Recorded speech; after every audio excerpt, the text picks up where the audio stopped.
Well, we're here with Beth Russell, who's the president of the Valemount Arts and Cultural Society. Beth, I understand you've got an exciting concert coming up. Can you tell us about it? Yes, Gord, we have the Grapes of Wrath coming on Wednesday, November 13th to Valemount, and we're very excited to be bringing them here.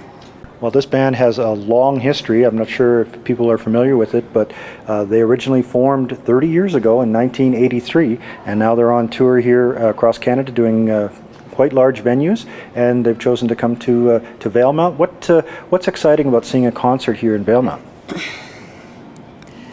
Well, first of all, we always bring top-notch entertainment here, so you can be guaranteed that whatever you see in our theatre will be a quality show.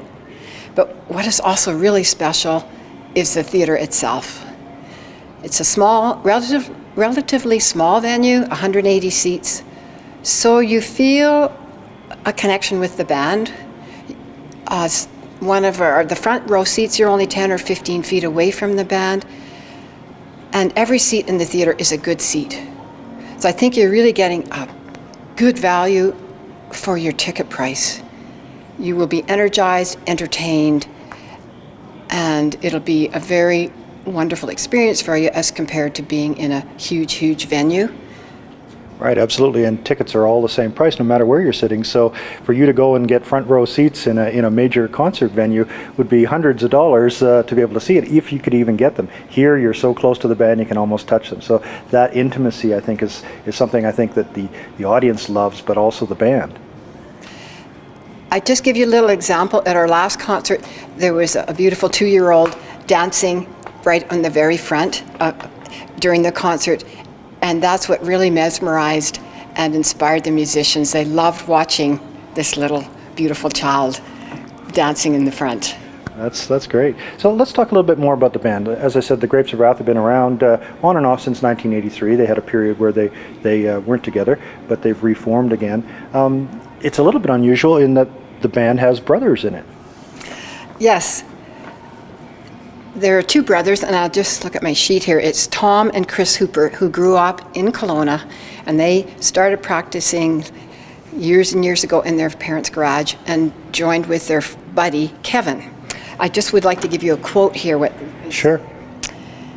"We realized there was a special kind of chemistry between the 3 of us," recalls Chris, the other band member. "I guess because we've just grown up together." And that's a special thing with musicians. They tend to get a shorthand anyway, knowing how they play and knowing how they are on stage. I guess with being brothers, it must be even closer. Oh, I'm really looking forward to just watching their stage presence on stage between the 3 of them. And this band had a lot of hits, number 7, number 8 on the Billboard charts, I understand, in the US, and quite big in Europe. They toured from the late 80s to the early 90s throughout Europe. In fact, they even had as one of their opening acts somebody that everyone in Canada will know, Sarah McLachlan.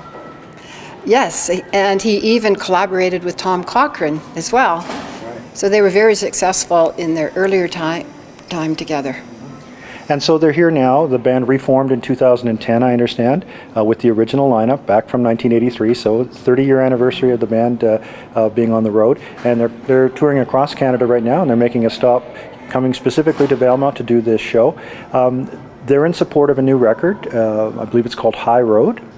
Yes, that's correct. That was released in March of this year. And it has garnered very good reviews, and it is playing a lot on CBC Radio.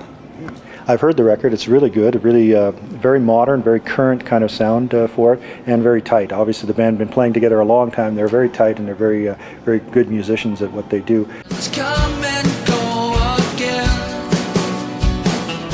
After the show, does the band interact with the people?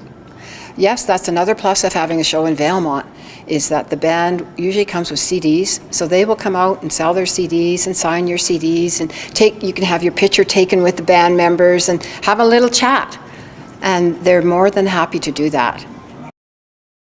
I'd like to tell you that in our concert series with Valemount Arts and Cultural Society, we only have 3 concerts left for our whole year. So there's the Grapes of Wrath, and we have Fred Penner in February, and Jimmy Rankin in April. Right. So for those who don't know, Fred Penner is a known, renowned, world-renowned children's entertainer. Yes, and I think the adults will love him too, because all the adults listened to Fred Penner years ago. So we're really excited to bring these performers to Valemount. Our theatre committee spends lots of time researching and making these decisions, and so. Well, I know that the reviews of the Sojourner show were outstanding. People really were blown away by the band and really moved and inspired by their music. Yes, and even if you didn't think you liked that kind of music, you were surprised because you really enjoyed that concert. They had a wide variety, and there's nothing like a show that is live. It's so different from listening to it on the radio or your CD. The live show is a total different experience. It's usually much better. So the Grapes of Wrath are coming, Valemount, next Wednesday, November the 13th at 7:30 p.m. here. Where can people pick up tickets? They can pick up tickets at Infinity Office and Health Supplies on Main Street, right beside the bank. And tickets are a steal of a deal. $35 for adults, $30 for seniors and students. And at the door, you have to pay $35. Okay, so you get a savings by buying them ahead of time. So Yes. That's great. Well, thank you very much, Beth. We're looking forward to seeing the Grapes of Wrath, and we're also looking forward to the great show that Valemount Arts and Cultural Society puts on this year. Thank you very much for your support, Gordon and VCTV. Then I saw you